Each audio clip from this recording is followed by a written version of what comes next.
Ito ang reading mo, Sagittarius. Welcome back to our channel. Naway nasa mabuti kayong kalagayan while watching the channel. This is a general reading. Kayo nang bahalang magpalit-palit ng situation nyo sa reading ko.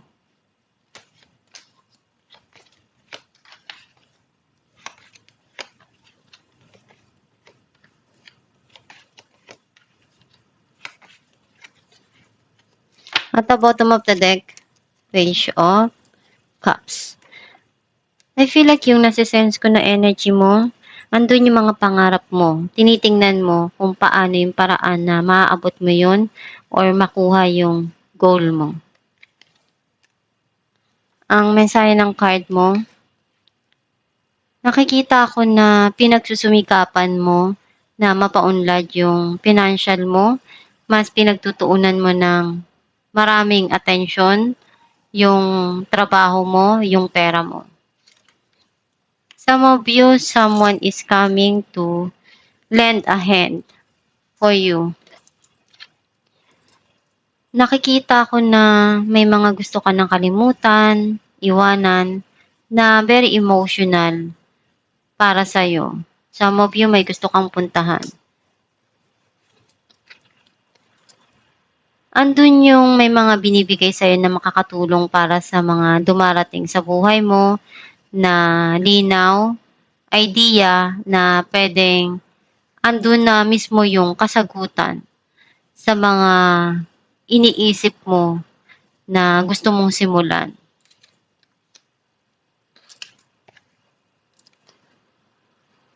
You're gathering something here na pwedeng makatulong or alam mong hindi mo inaasahan na malalaman mo yon. Or may mga sitwasyon dito na pinupunuan mo at alam mo kung ano yung responsibilidad mo na kailangan gawin. At pinibigay mo naman yung makakaya mo doon. Some of you pwedeng nagkaroon ng end dito sa isang sitwasyon sa buhay mo. Maraming pagsubok yung pinagdaanan mo. Iyon yung nagpatatag sa'yo na mas naging matibay ka dahil sa mga na-experience mo na obstacle sa buhay mo. Tinitingnan mo kung ano pa yung paraan na pwedeng makatulong sa financial mo na mapaunlad mo. Some of you, this person thinking many ways how to provide something na pwedeng makatulong dun sa sitwasyon or sa income na dumarating or pinapasok mo.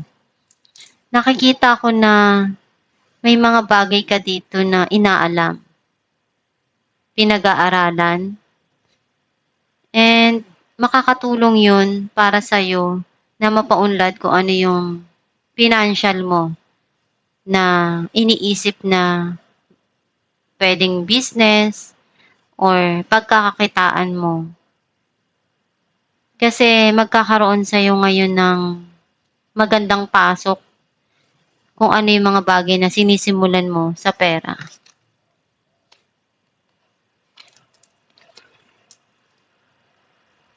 And andun yung pagmamahalan eh. This kind of relationship is guided. Alam mo naman sa sarili mo yun dahil binibigay mo rin yung pagmamahal na kaya mo doon sa sitwasyon or ikaw yung nagpupuno ng pagkukulang.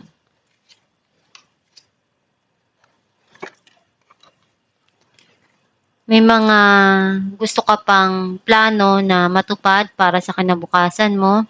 Iniisip mo kung ano yung pwede mong magawa doon. At mas mabilis pa na maabot kung ano yung gusto mong marating sa buhay. Some of you, iniisip mong mag-travel. Clarify natin ang Knight of Pentacles.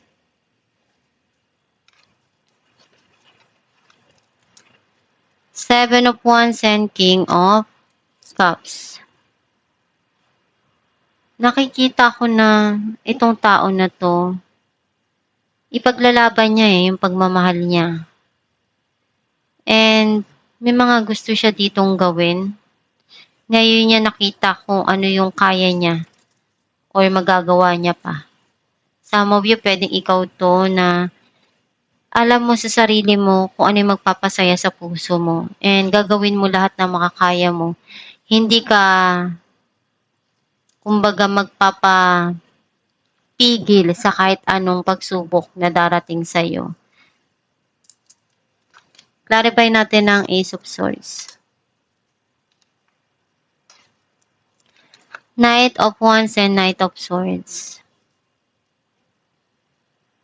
May mga gusto ka dito na linawin dun sa mga nangyari, or someone wants to talk to you and show kung gaano siya ka-passionate and ipakita sa'yo yung kanyang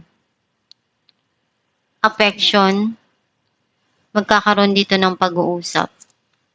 Clarify natin ang strength. Seven of Pentacles and Death. Andun yung binigay mo lahat ng makakaya mo sa mga dumarating na sitwasyon sa buhay mo. And iniisip mo na iyon yung paraan para sa'yo na kaya mong gawin sa ngayon. May darating dito na bagong transformation na makakatulong para sa'yo dun sa mga pinaglaanan mo, ng panahon mo, ng oras mo. Or iniisip mong mag-invest dito dahil iyon lang yung paraan para sa'yo na pwedeng makapagbigay ng pagbabago sa buhay mo or dun sa mga dumarating sa'yo. Clarify natin ang The Lovers. Eight of Swords and Six of Swords. Nahirapan kang makawala dun kasi you feel trapped dun sa sitwasyon na yun. Gusto mo nang umalis. Hinihintay mo lang na maging okay bago ka gumawa ng move or paraan na may alis yung sarili mo dun. Clarify natin ang Eight of Cups. Death and Queen of Wands. Nakikita ko na may parating dito na very passionate and also nagiging okay ka na rin. Mas gusto mo na lang nakalimutan yung mga bagay na burden para sa'yo. At umpisahan uli ay yung buhay na masaya ka, na okay ka. Clarify natin ang Ten of Wands. Knight of Pentacles and Five of Pentacles. Nakikita ko na itong tao na to, nalulungkot siya right now. Feeling niya, iniwan siya. Feeling niya, wala na. Some of you, nagkakaroon ng negative dito sa panggastos, nabibitin sa pera. Alam mo na marami ka pang kailangan na maibigay kasi alam mong iyon yung responsibilidad mo. Clarify natin ang King of Pentacles. Page of Cups and Five of Cups. This person, ikaw yung kanyang pinapangarap. Nanghihinayang siya dun sa mga nasayang na panahon at mga nagawa niya. Clarify natin ang Two of Wands.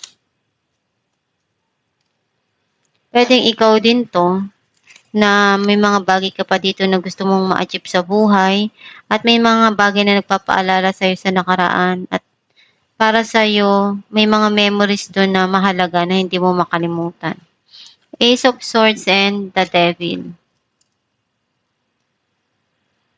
May mga bagay dito na gusto mong umpisahan at may darating dito na linaw dun sa sitwasyon na kailangan na pwedeng makatulong o kailangan mong gawin yon dahil iyon lang yung tanging paraan para malagpasan mo tong gumugulo sa isipan mo.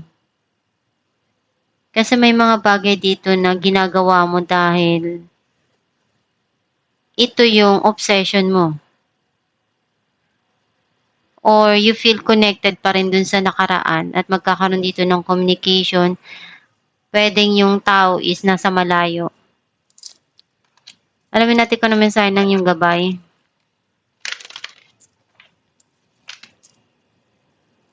Be honest with yourself.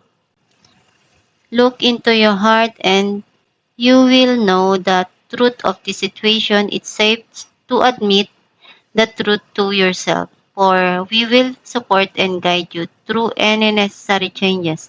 Lean upon us for courage and strength in take good care of yourself. Focus and only upon your true desires and they will come to you upon angels' wings. Ang mensahe ng iyong gabay na magpakatotoo ka sa sarili mo sa mga gusto mong marating sa buhay at sa mga ginagawa mo.